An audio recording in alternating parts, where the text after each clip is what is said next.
Votre attention s'il vous plaît. Cet élément est en français. Contactez-nous pour savoir s'il est aussi disponible en la langue de votre préférence. Veuillez aussi noter qu'il est en audio uniquement, dépourvu de ce fait d'image originaire.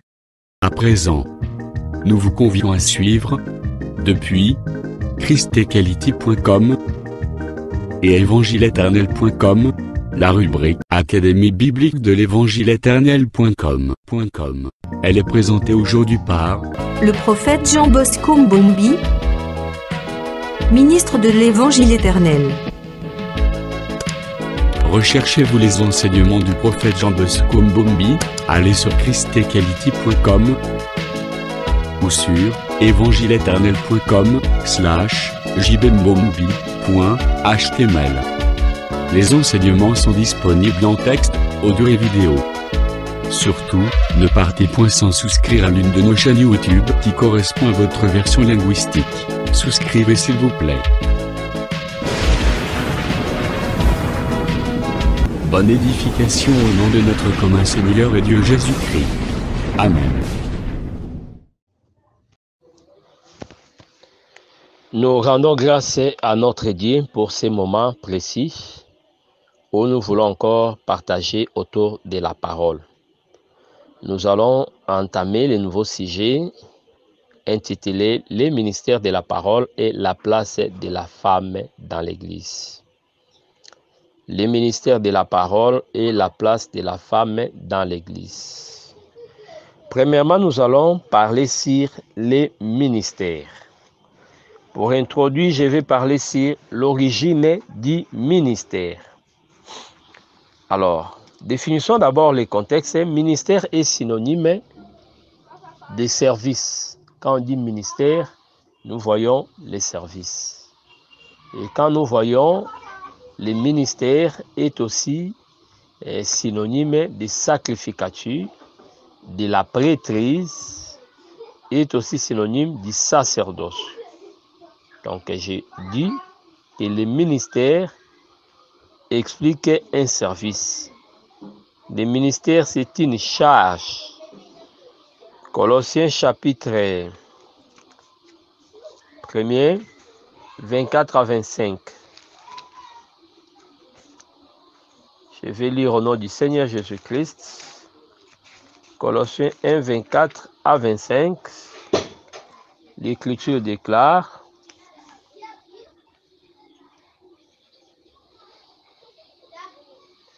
je me réjouis maintenant dans mes souffrances pour vous. Et ce qui manque aux souffrances de Christ, je l'achève à ma chair pour son corps qui est l'Église. C'est d'elle que j'ai été fait ministre selon la charge que Dieu m'a donnée auprès de vous, afin que j'annonçasse pleinement la parole de Dieu. Donc, c'est la charge. Voyez, nous voyons ministère comme étant la charge. Donc, c'est très, très important.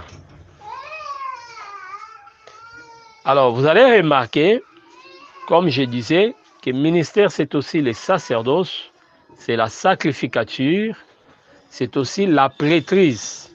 C'est pour les ministres, est aussi appelé sacrificateur, est aussi appelé prêtre. C'est ça la pensée que nous devons retenir. Premièrement, il faut retenir que lorsque Dieu créé, il était ministre de la parole. Genèse chapitre 1er.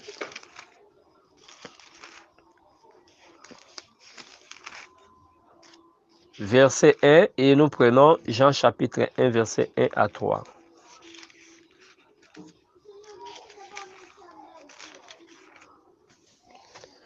Au commencement, Dieu créa les cieux et la terre.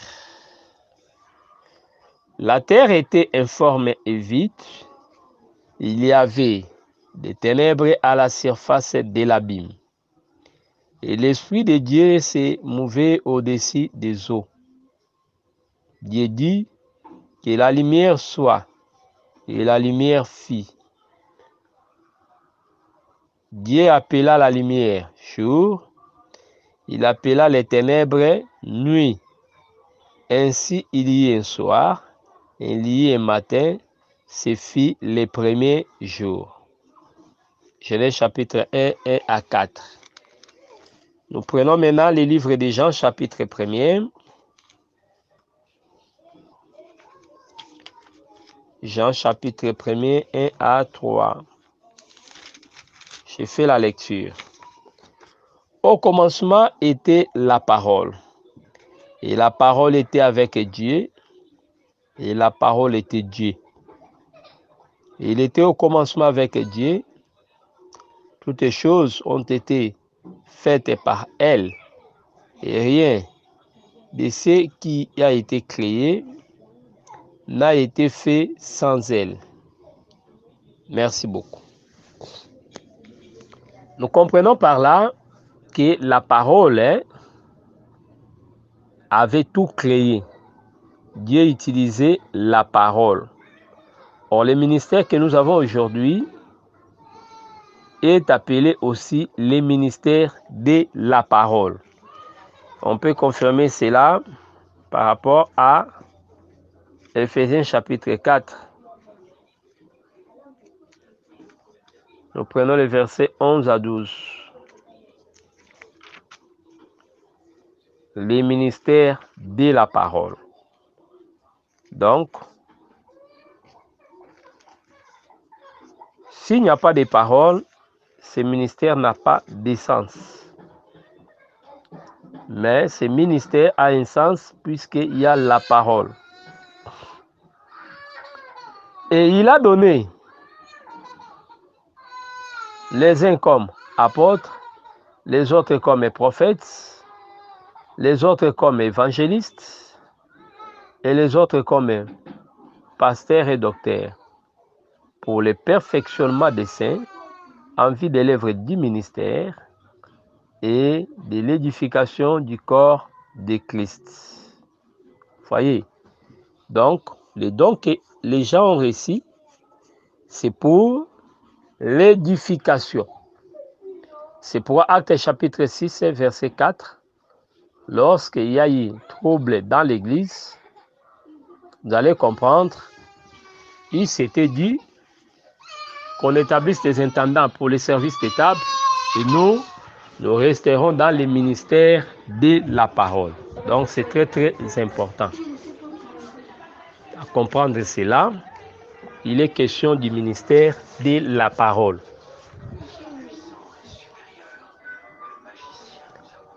Le ministère de la parole a commencé avec Dieu lui-même. Donc lorsque Dieu créait, en faisant recours à sa parole, il exerçait tout un ministère. Donc c'est ça la confession que nous avons. Et lorsque Dieu va se reposer, il lui donnera cette capacité dans l'homme Adam. Donc le ministère va aussi se retrouver en Adam. Vous comprenez? C'est très très important. C'est pour Christ qui reprit la création en créant, lui-même était ministre. Mais après la croix, il va se déverser dans l'homme. Comme Dieu s'était déversé dans Adam, et Christ va se déverser dans l'homme pour que nous ayons les Éphésiens 4, qui ne sont pas des véritables ministres, mais des comme. C'est-à-dire ils agissaient à la place de Christ ou de Dieu. Et c'est comme Adam aussi agissait à la place de Dieu. Alors nous disons dans la révélation que Dieu comme ministre, il était prophète par rapport au premier jour de la création. Pourquoi? Lorsque Dieu dit que la lumière soit, vous voyez, que la lumière soit, là nous disons qu'il était prophète, puisque le prophète, c'est celui qui apporte la lumière. Daniel chapitre 5, verset 10 à 12. Donc Daniel, chez qui on trouvait des lumières. Donc on trouvait chez lui des lumières quand vous commencez dans le verset 5 jusqu'au verset 12. Donc on explique que chez Daniel, on trouvait des lumières. C'est clair. Alors, de l'autre côté, vous allez remarquer, le deuxième jour, Dieu sépara les eaux d'en haut et les eaux d'en bas, pour que les eaux d'en haut restent avec la lumière et que les eaux d'en haut restent avec les ténèbres. Cette séparation-là explique Dieu comme évangéliste. L'évangéliste amène un message qui doit séparer les peuples. C'est par son message que les bien-aimés, les élus de Dieu sont appelés. Vous voyez, il appelle les pécheurs à la repentance. Donc, Dieu était évangéliste. Le deuxième jour. Le troisième jour, le Seigneur va manifester la terre. Vous voyez, la terre était sortie des eaux et la terre était distincte des eaux. Nous disons que cette terre qui sort des eaux, c'est un homme, c'est le Seigneur Jésus-Christ. Là, nous disons que l'apostolat, c'est ça l'œuvre du troisième jour. Dieu était apôtre pour nous parler clairement de Christ et nous montrer la vraie adoration. Vous voyez, il a mis des limites entre la terre et les eaux. Et l'apostolat travaille pour les fondements. Et Corinthiens chapitre 3, verset 10 à 11, j'ai posé les fondements. Et Paul dit, savoir Christ. Vous voyez, les fondements dont il est question, 1 Corinthiens dit clairement qu'il est question d'un homme. Donc Christ, la terre, c'est ça les fondements de toutes choses, c'est ça même Christ. Il faut le différencier des eaux, c'est-à-dire la loi, les connaissances des hommes, ainsi de suite. Que le Seigneur Jésus-Christ vous bénisse. Alors vous allez remarquer que le Seigneur était docteur le 4e jour. Pourquoi? Puisque le doctorat ôte l'ignorance. Le doctorat amène la connaissance pour bannir l'ignorance. Or, le 4e jour, nous voyons le soleil s'élever. Vous voyez? Or, il y a la différence entre la lumière du premier jour et du 4e jour. Alors, la lumière du premier jour est une lumière vaste. Vous voyez? Mais ici, nous avons une lumière circonscrite, c'est-à-dire le soleil était le corps de la lumière. Donc, le docteur vient pour donner à la révélation un corps, pour ordonner, orienter la révélation. C'est très, très important. Donc, voilà ce que nous devons retenir comme principe. Donc, la lumière est apportée par les docteurs. Psaume chapitre 19. Psaume chapitre 19, le 6e verset. Quand vous lisez le 6e verset, vous allez comprendre que la Bible dit « Rien n'est dérobé à la chaleur de la lumière ». Rien n'est dérobé à la chaleur de la lumière. Donc quand le soleil s'élève, c'est pour que tout ce qui est là soit mis à nu. C'est pourquoi nous disons que lorsque le doctorat travaille, c'est pour dissiper les zones d'ombre. Vous voyez, c'est très très important.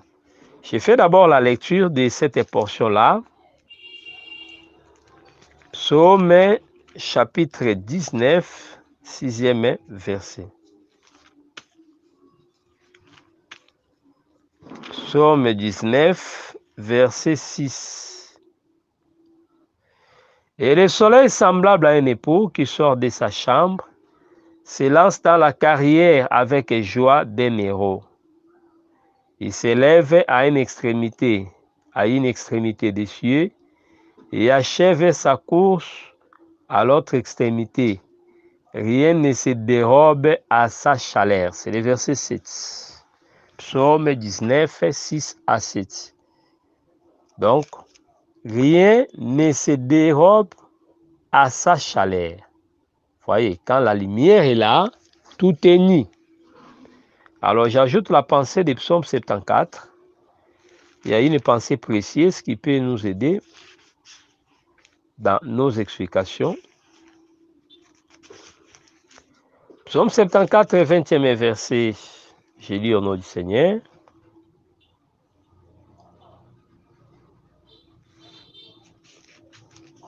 Psaume 74, verset 20. Et égard à l'alliance, car les lieux sombres du pays sont pleins des repères des brigands. Et égard à l'alliance, car les lieux sombres du pays sont pleins des repères des brigands. Merci beaucoup. Lorsqu'on parle ici des lieux sombres du pays, nous considérons les Écritures comme le pays. Les lieux sombres, ce sont des passages obscurs qui nous créent des problèmes, des passages difficiles à digérer. Mais lorsque le doctorat est là, ces passages deviennent clairs. Donc le doctorat, comme le soleil, s'élève pour éclairer les lieux sombres du pays. C'est ça. Alors le 5e jour, Dieu était pasteur. Vous voyez, pourquoi? Puisque Jean chapitre 10, verset 10 à 11 plutôt, déclare « Je suis venu pour que les brebis aient la vie et qu'ils soient dans l'abondance. » Donc le 5e jour, Dieu manifesta l'abondance. Genèse chapitre 1, verset 20 à 22, il y avait l'abondance dans les eaux. Le pasteur, c'est l'homme de l'abondance. Le pasteur, c'est celui qui aide les croyants à avoir une vie abondante. Voilà comment les choses se passent. C'est pourquoi nous disons que Dieu lui-même était le premier à être ministre. Vous voyez. Et quand nous considérons les Écritures, nous disons aussi que dans un autre sens, c'est Adam qui va continuer le ministère lorsqu'il sera établi dans les jardins. Ça, c'est un aspect. Mais on retiendra aussi que Dieu, comme un ministre, avait continué son travail dans la personne d'Adam. C'est-à-dire, le Seigneur qui enseignait Adam, il était ministre. Voyez, mais comme un sacrificateur, il était souillé par son proche parent qui était mort. Voyez, donc c'est la mort d'un proche parent, c'est-à-dire Adam, qui avait fait que le Seigneur soit mis à l'écart pour se purifier et rentrer dans les services. Que le Seigneur vous bénisse. C'est pourquoi nous disons que les sacerdoces a commencé par les seigneurs, mais les sacerdoces devaient quitter les seigneurs pour Lévi, puisque les seigneurs s'étaient mis à l'écart à cause de la mort d'un proche parent. Donc Dieu s'est rendu impur à cause de la mort d'un proche parent qui est Adam. Et là, nous disons que Dieu devait quitter le sanctuaire. Et Lévi devait travailler à sa place. Voyez, c'est pourquoi dans la suite des temps, il faut que le Seigneur revienne pour récupérer les sacerdoces. Donc, quand nous voyons Jésus venir, c'était une façon pour lui de pouvoir récupérer les sacerdoces. Hébreux chapitre 7. Suivez-moi attentivement. Hébreux chapitre 7. Lorsque Dieu travaille, on doit retenir que selon Hébreux, il est Melchisédek. Genèse chapitre 14, 18 à 20. Melchisédek était à la rencontre d'Abraham. Il fit un sacrificateur. Mais écoutez ce que dit l'apôtre Paul, c'est Melchisédek. J'ai lu Hébreux chapitre 7, je commence par les premiers versets. En effet, c'est Melchisédek, roi de Salem, sacrificateur de Dieu très haut, qui alla au-devant d'Abraham lorsqu'il revenait de la défaite des rois, qui les bénit et à qui Abraham donna la dîme de tout, qui est d'abord roi de justice, d'après la signification de son nom. Ensuite, roi de Salem, c'est-à-dire roi de paix, qui est sans père, sans mère, sans généalogie, qui n'a ni commencement de jour, ni fin de vie, mais qui est rendu semblable au Fils de Dieu. Voyez, il est rendu semblable au Fils de Dieu, dont le Fils de Dieu est comparé à Melchisédek. Donc lorsque Christ apparaît pour revendiquer les sacerdoces auprès des Lévites, nous disons qu'il était comme Melchisédek. Donc il était la réapparition de Melchisédek. C'est pourquoi il devait revendiquer les sacerdoces. C'est pourquoi, lorsque Dieu avait quitté les sacerdoces, nous voyons que les sacerdoces sera donné à Lévi. Là, nous sommes à Sinaï. Voyez. Mais, lisez Hébreu, vous allez comprendre que les sacerdoces lévitiques étaient des ordonnances charnelles imposées seulement jusqu'à une époque de réformation. Donc, c'était la transition. Quand les sacerdoces lévitiques travaillaient, ce fut là un temps de transition. Mais après la transition, il faut qu'on revienne dans les sacerdoces, qu'on retourne dans les sacerdoces royales. Les sacerdoces de Juda, qui est différent des sacerdoces lévitiques. Donc là, nous avons les sacerdoces du 4e jour et les sacerdoces du 3e jour. Très, très important. Alors, nous sommes en train d'expliquer que Lévi, depuis Sinaï, il avait remplacé Melchisédek. Mais dans la suite du temps, il fallait que le Seigneur puisse venir pour pouvoir travailler comme sacrificateur pour notre rédemption. Voyez, c'est pour tout ce que Lévi faisait n'avait pas plu à Dieu. C'est pourquoi Hébreu chapitre 10, 5 à 7 dira, qui n'a voulu ni sacrifice, ni holocauste, ni offrande. Vous voyez, ce qu'on donne, c'est selon la loi. Mais tu m'as formé un corps. Tu m'as formé un corps. Donc, le Fils a porté le corps pour venir servir. Vous voyez, donc, il a porté un corps pour accomplir la purification par rapport à la mort d'Adam, puisque la mort d'Adam arrête les sacerdoces du Seigneur. En d'autres mots, la résurrection d'Adam permet au Seigneur de retourner dans les sacerdoces. C'est pourquoi lorsqu'il est apparu comme sacrificateur pour pouvoir sauver Adam, vous allez remarquer qu'il posait des actes pour montrer qu'il avait amené un sacerdoce et que les sacerdoces qui étaient en place n'avaient plus de valeur. Exemple, lorsqu'il va guérir les lépreux, cela était hors les camps. Or, celui qui avait le pouvoir de guérir les lépreux et de dire aux lépreux d'entrer dans la ville, ce n'est qu'un sacrificateur. Mais maintenant, ici, nous voyons quelqu'un qui n'était pas revêtu de la dignité comme les sacrificateurs qui étaient dans les temples, ordonné aux lépreux d'entrer. Vous voyez, c'était une preuve qu'il était un sacrificateur. C'était pour attirer l'attention de ceux qui travaillaient, qui est notre sacrificateur est apparu. Vous voyez, c'est ce que nous devons comprendre. C'était une alarme que leur sacerdoce devait prendre fin. C'est très très important. Donc voilà ce que nous devons comprendre.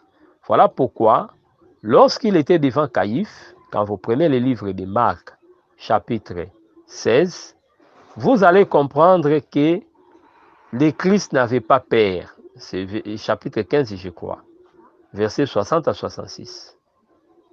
Face à toutes les menaces, vous allez comprendre qu'il était sans péché. on ne savait pas comment l'accuser, le culpabiliser. Mais comme il était Dieu, personne ne pouvait lui reprocher de quelque chose. Et de cette manière, il ne devait pas mourir. Et pour les scandaliser davantage, il dira, désormais, vous verrez le ciel ouvert et le Fils de l'homme, le Fils de Dieu, à la droite du Père. Fils de l'homme à la droite. Voyez. Et le souverain sacrificateur va déchirer ses habits. Pourquoi? Pour exprimer son indignation. Or, Lévitique 10 déclarait qu'on ne pouvait pas déchirer les habits. On l'avait interdit à Aaron. Or, quand nous voyons Caïphe ne pas obéir à cette loi, déchirer son habit, c'est-à-dire, il montrait qu'il était indigne et c'était pour son propre dépouillement. Le fait de déchirer cet habit sacerdotal, donc cela mettait fin également à son sacerdoce. Et désormais, Jésus-Christ, le véritable, c'est lui qui devenait le souverain sacrificateur pour notre justification. Voyez, voilà pourquoi, quand les sacrificateurs entraient dans les temples, ils ne prenaient pas les fruits de la vigne. Et Jésus dira, désormais, je ne prendrai plus ces produits jusqu'au royaume. Pourquoi? Il devait entrer dans les temples pour servir.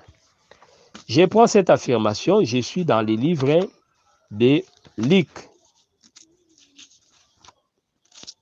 Luc chapitre 22. Luc chapitre 22.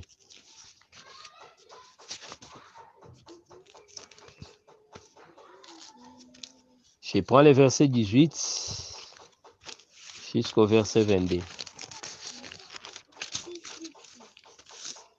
Luc 22, je commence dans le verset 18. Car je vous le dis, que je ne boirai plus désormais les fruits de la vigne, jusqu'à ce que le royaume de Dieu soit venu. Je ne boirai plus. Pourquoi? Comme sacrificateur, il ne peut pas boire. Mais lorsque le royaume sera, il peut boire. Pourquoi? Là, il sera roi. Genèse 49 déclare dans les versets 10 à 12 que Judas a les yeux rouges du vin. C'est que le roi prend les vins. Voyez. Mais le sacrificateur ne prend pas du vin pour distinguer ce qui est vil et ce qui est sacré. Voyez. C'est ce que Lévitique disait, que quand les sacrificateurs, Lévitique 10, entreraient dans le sanctuaire, il ne pourra pas prendre du vin. Dans d'autres mots, ceux qui ne prenaient pas du vin, c'était des consacrés par rapport au vœu de Naziréa. La pleine consécration n'a pas permis à Jean-Baptiste de prendre du vin. La pleine consécration n'a pas permis à Samson de prendre le vin. La pleine consécration empêchait la présence du vin dans la vie de l'homme. C'est pour ceux qui se consacraient ainsi à l'Éternel, on les appelait les Naziréens. Et les vœux, c'était les vœux du Naziréa. Donc, quelqu'un s'est consacré pour le Seigneur. Et quand les sacrificateurs entraient dans les temples, c'était aussi pour lui une façon de se consacrer pour le Seigneur. Voyez. Donc, voilà un peu ce que nous devons retenir. Donc, à vrai dire, quand Jésus disait « Désormais, je ne prendrai plus les fruits de la vigne », quand il disait comme ça, c'est puisqu'il devait entrer dans le sacerdoce comme étant sacrificateur. Et après avoir purifié son peuple, sauvé, amené le peuple à la perfection, il peut maintenant régner avec eux comme roi. Il quitte la nature du sacrificateur, il redevient roi pour régner avec son peuple. Donc nous disons que le Christ lui-même était venu aussi comme sacrificateur. Et aujourd'hui, comme sacrificateur, il travaille dans les sanctuaires. dans les lieux très saints. Quand les sacrificateurs étaient dans les lieux très saints, les souverains, les autres sacrificateurs travaillaient dans les parvis. Les sacrificateurs qui travaillent dans les parvis, c'est bien nous. Donc, aussi longtemps que Christ n'est pas revenu manifester les ministères, on ne peut pas parler des ministères chez nous.